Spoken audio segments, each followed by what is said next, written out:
ভালোবাসা দিবস ঘিরে বলিউডের আপকামিং মুভি লেটস মিট ছবির প্রধান দুই চরিত্রে আছেন তানজু ভিরওয়ানি ও সুমান রানা। ভার্চুয়াল দুনিয়ার প্রেমের সম্পর্ক নিয়ে সিনেমার গল্প, যেখানে দুজন বাস্তব জীবনে জানলেও অনলাইনে যে অচেনা। লেটস মিট সিনেমাটি পরিচালনা করেছেন রিকি সান্ধু, যেটি ভালোবাসা দিবস ঘিরে বলিউড প্রেক্ষাগৃহে মুক্তি পাবে 7 ফেব্রুয়ারি। ভালোবাসা দিবসের নতুন ছবির প্রিমিয়ারের তালিকায় আছে জি5 অরিজিনালে মিসেস। একজন সাধারণ মেয়ের জীবনে সমাজের নানা বেড়াজাল কিভাবে গতি আটকে দেয় সেই চিত্রনাট্য ফুটিয়ে তুলেছেন কেন্দ্রীয় নারী চরিত্রে অভিনয় করা সানিয়া মালহোত্রা। স্বপ্ন তার নাচের ক্যারিয়ার, অন্যদিকে শ্বশুর বাড়ি।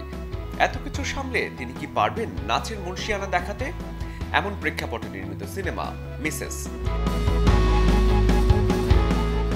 জি5 অরিজিনালে যা স্ট্রিমিং হবে 7 ফেব্রুয়ারি থেকে।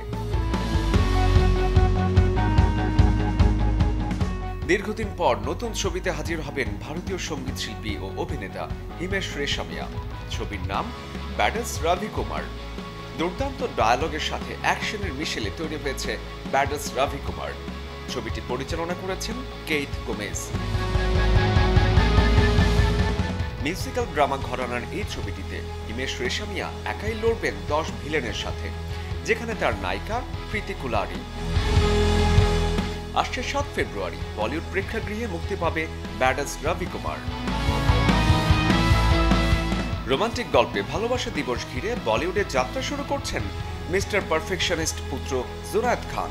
বিপরীতে আছেন শ্রীদেবী কন্যা খুশি কাপুর, যে ছবির নাম লাভ ইয়াপা। মূলত জেনজির ভালোবাসার কাহিনী চিত্রায়িত হয়েছে ছবির গল্পে, যেটি পরিচালনা করেছেন আদভাতি চন্দন। ছবিটি মুক্তি পাবে ভালোবাসা দিবসকে সামনে রেখে 7 ফেব্রুয়ারি। শরীফুল হক, চ্যানেল 24।